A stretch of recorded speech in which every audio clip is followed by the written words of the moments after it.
Hello my dear friends and welcome to the fourth lecture of Basics of Electronic Devices and Semiconductor Physics.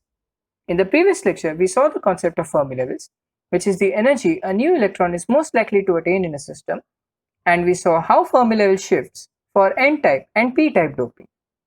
However, as mentioned in the previous lecture, at 0 Kelvin, there is no movement of electrons possible. And as we increase the temperature, we get free electrons that leave holes. This process is called as electron-hole pair generation. Now, consider an intrinsic semiconductor under steady state condition where there is no external excitation like electromagnetic fields, pressure, light or heat. We consider a fixed temperature. Here, we see some electron concentration in the conduction band and equal hole concentration in the valence band. Since there are holes available, a free electron can sit at an existing hole, hence recombining back with the atom. This process is called as electron-hole pair recombination. Since we are at steady state, there is no external excitation and the temperature is constant. Hence, there is no change in the generation rate, G. However, electrons do recombine, and since we are at a non-absolute zero temperature, the existing heat will generate electron-hole pairs, which then again will recombine back. Using the above 2 points, we can say that at steady state, G will be equal to R, where R is the recombination rate. Hence, we can conclude that for a given temperature, the carrier concentration inside a semiconductor without external excitation is always constant. Since we have concluded that carrier concentration is finite at steady state for a given temperature, we need to quantify the carrier concentration. To do that, we need to understand the following definitions. The first definition to understand is the Fermi direct distribution function. It is given by the following formula. F of E is equal to 1 upon 1 plus e to the power E minus EF divided by kT, where EF is the Fermi level, E is the energy of electron, T is the temperature, and K is the Boltzmann's constant. This function gives the probability of an electron having or filling the energy level or state E. The second definition that we need to understand is the density of states function. It is given by the following formula. N of E is 4 pi times 2 times mass raised to 3 by 2 upon h cube into e to the power half. Here m is the mass of the charge carrier, h is the Planck's constant, and E is the energy of the electron. This function gives the available number of energy levels or states an electron can occupy per unit volume. The derivation of the above two functions itself is in the scope of statistical mechanics and may be covered in the future series. So, if we have density of states an electron can occupy and the probability of electrons occupying them, then by the product of the two, we can find the concentration of electrons or charge carriers in general. However, as mentioned in the previous lectures, electrons have a range of energies and hence, instead of multiplying, we can integrate them to find the concentration. Hence, at steady state, we can say that electron concentration can be given by the following formula. Here, n E0 is the electron concentration in steady state. The limits are EC to infinity as electrons occupy the energy state from EC and above. For free electrons, the density of state functions can be given by the following formula.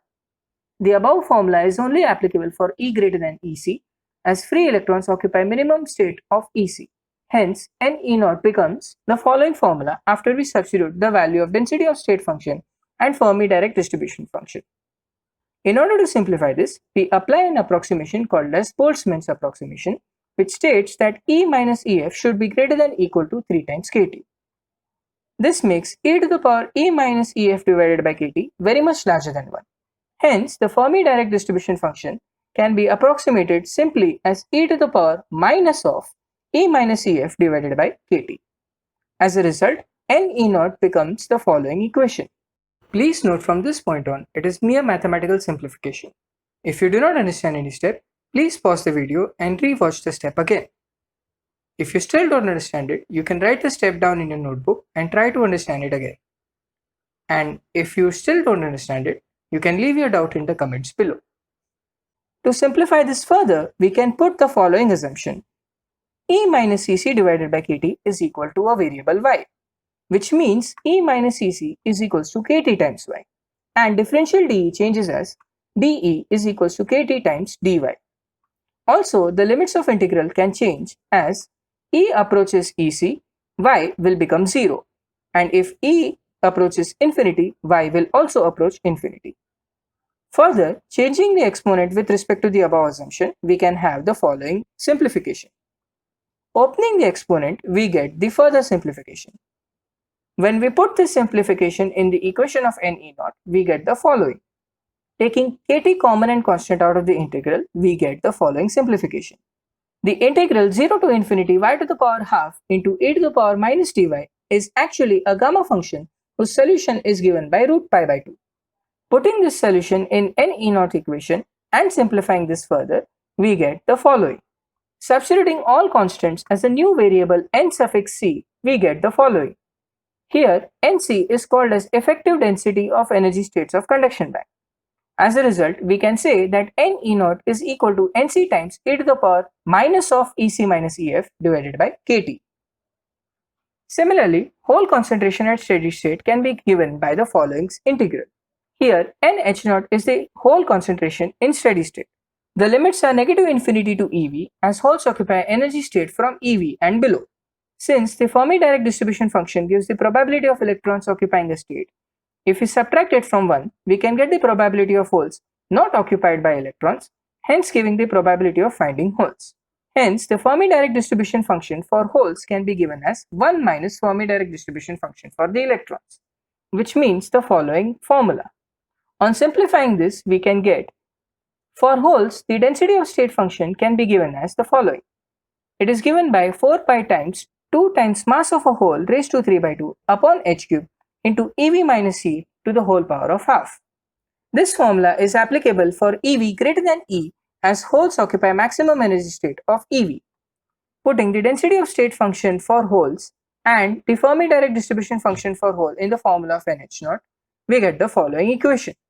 In order to simplify this, we again apply the Boltzmann's approximation, which states that E minus EV should be greater than or equal to 3 times kT. This makes e to the power minus of EF minus E upon kT very much less than 1. Hence, the Fermi direct distribution function for holes can be simply approximated as e to the power minus of EF minus E upon kT. After putting the approximation in the formula of NH0, we get the following equation. To simplify this further, we put the following assumption. EV minus E divided by kT is equal to some variable y, which means EV minus E is kT times y, and differential dE changes as minus dE is equals to kT times dy. Also, the limits of integral can change as E is approaching negative infinity, y approaches infinity, and if E is approaching EV, y becomes 0. Further, changing the exponent with respect to the above assumption, we can get the following equation. Opening the exponent, we get the following equation. Hence, putting the above exponent simplification in NH0, we get the following equation. If we take the minus sign out, we can reverse the limits of the integrals as the following. Again, taking kt common and constant out of the integral, we get the following equation. The integral 0 to infinity y to the power half into e to the power minus dy is also a gamma function whose solution is given as root pi by 2. When we put this solution into the formula of NH0, we get the following. After simplifying this, we can put a new variable Nv as all the constants, where Nv is the effective density of energy states of valence band. Therefore, NH0 is equal to Nv times e to the power minus of Ef minus Ev upon kT. We shall now see the concept of law of mass action. Since we initially assumed intrinsic semiconductor, we can say that the number of electrons and holes are equal as mentioned in the previous lecture. Using the equations of NE0 and NH0, we can respectively find the number of free electrons N and holes P. Here, N is equals to Ni is equals to Nc times e to the power minus of Ec minus Ei upon kT, and P, which is also equals to Ni, is equals to Nv times e to the power minus of Ei minus Ev upon kT. Here, Ni is the total intrinsic carrier concentration. When we single out Nc and Nv, we get the following two equations. Resubstituting the values of Nc and Nv in Ne0 and NH0 respectively, we get the following simplification. Multiplying the above two equations, we get Ne0 times NH0 is equals to Ni square into e to the power Ef minus Ei upon kT into e to the power Ei minus Ef upon kT. We see that the exponents cancel each other and we get Ne0 times NH0 is equals to Ni square. The above equation is called as law of mass action, which states that under steady state condition, the product of free electron concentration and hole concentration is equal to the square of intrinsic carrier concentration. In the next lecture, we'll see the mathematics of Fermi level when doping is also taken into consideration, and we'll see the concept of charge neutrality. Thank you for watching Learning on the Way. If you like the video or if you have learned anything new, please click the subscribe button and like and share the video. If you have any doubt, visit our previous lectures or comment below. Thank you.